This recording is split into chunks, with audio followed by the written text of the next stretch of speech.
Habang lalong umiinit ang kontrobersya sa tinaguriang Senate siege, mas lalong nagugulo ang kwento kung sino ba talaga ang unang kumilos at sino ang totoong target noong gabi ng tensyon sa Senate at GSIS complex. Sa mga unang lumabas na pahayag, malinaw ang depensa ni Senate Sergeant at Arms sa retired Police Major General Mau Aplaska. Ayon kay Aplaska, standard operating procedure lamang umano ang kanilang ginawa matapos nilang makita ang mga armadong taong walang koordinasyon sa Senado. Aniya, nabigay muna sila ng verbal challenge. At nang hindi raw ibabat ng mga armadong tao ang kanilang mga baril, doon na umano sila nagpaputok ng warning shot. Simple ang naging punto ng kampo ng Senado. Kung walang armadong grupo sa paligid ng Senate premises, walang mangyayaring putukan. Kung walang deployment, walang haharangin. Kung walang operasyon sa GSIS side, walang magcha-challenge na Senate security. Pero habang umiinit ang debate online, tila unti-unting nasusukol ang paliwanag ng NBI.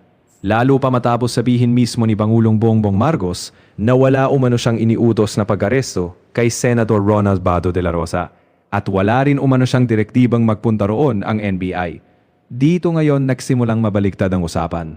Dahil matapos ang mga tanong tungkol sa deployment, checkpoints at mga armadong taong nakapwesto sa exit points, biglang nagbago ang direksyon ng depensa ni NBI Director Melvin Matibag. Sa bago niyang pahayag, sila naman daw ang nilusob. Ayon kay Matibag, habang nasa GSIS premises umano ang kanilang grupo, doon daw sila sinugod ng Senate Sergeant at Arms at pinaputukan. Sila ang pumunta papuntang GSIS. Kung gusto mo lang i-secure yung mga senador at yung Senate, bakit kailangan mong tumawid? Pwede namang naglagay ka ng pwersa ron sa mga point of entry. Andyan ang Marines, may PSPG kayo, ang usahan ninyo, hindi po ba?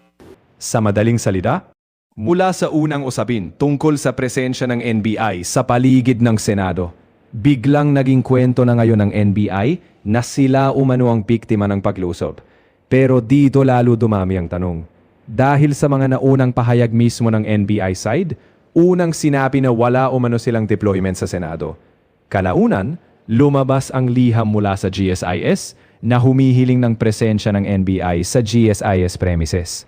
Pero ayon sa mga observers, mahirap paghiwanayin ang GSIS at Senado dahil physically connected ang dalawang gusali at iisa lamang halos ang access perimeter. Mas lalong naging kontrobersyal ang mga lumabas na video at testimonya mula sa loob mismo ng complex. Isa sa mga nagsalita ay si Resi Angeli Rizada Nolasco. At dito naging mas detalyado ang mga tanong laban sa operasyon. Ayon sa kanya, kung simpleng security assistance lamang ito, bakit tila deployment operasyon ang nangyari?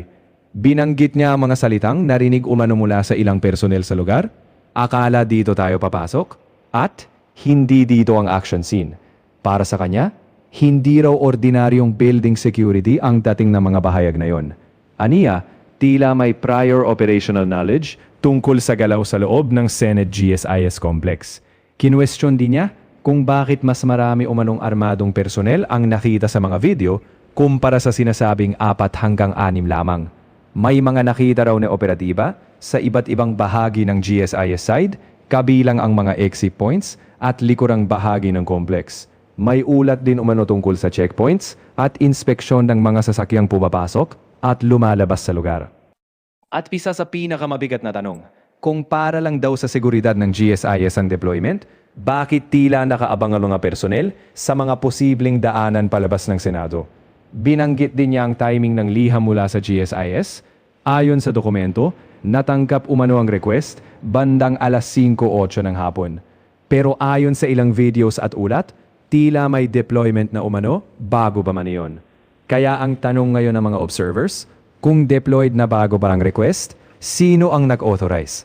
Mas lalong naging usap-usapan ang ulat na may mga personel umanong nakapwesto sa rear area ng complex para mabigilan si Senator Bato de la Rosa. Para sa ilang netizens, mas kahawig daw yun ng containment o arrest operation kaysa ordinaryong peace and order assistance. At habang lumalalim ang usapin, pumasok din ang pahayag ni dating Senador Gringo Honasan. Pero direkta lamang ang kanyang punto. Ayon kay Honasan, noong senador pa siya, itinuturing na bahagi ng Senate jurisdiction ang GSIS premises. Sagrado yan. Para kay Honasan, malaking tanong kung bakit may mga armadong daong nasa lugar na walang malinaw na authority o koordinasyon sa Senado. Pero sa dulo, nanawagan pa rin siyang hintayin ang opisyal na investigasyon. Unang-una, may mga tao ron na hindi dapat nandun. Di ba? Bakit ka nandun? Di ba? Di ba? Sino ka? Sino nag-utos sa'yo na pumunta ron? Ito yung mga, di ba, from a layman observers, di ba? Ang source natin ng impormasyon ay news eh.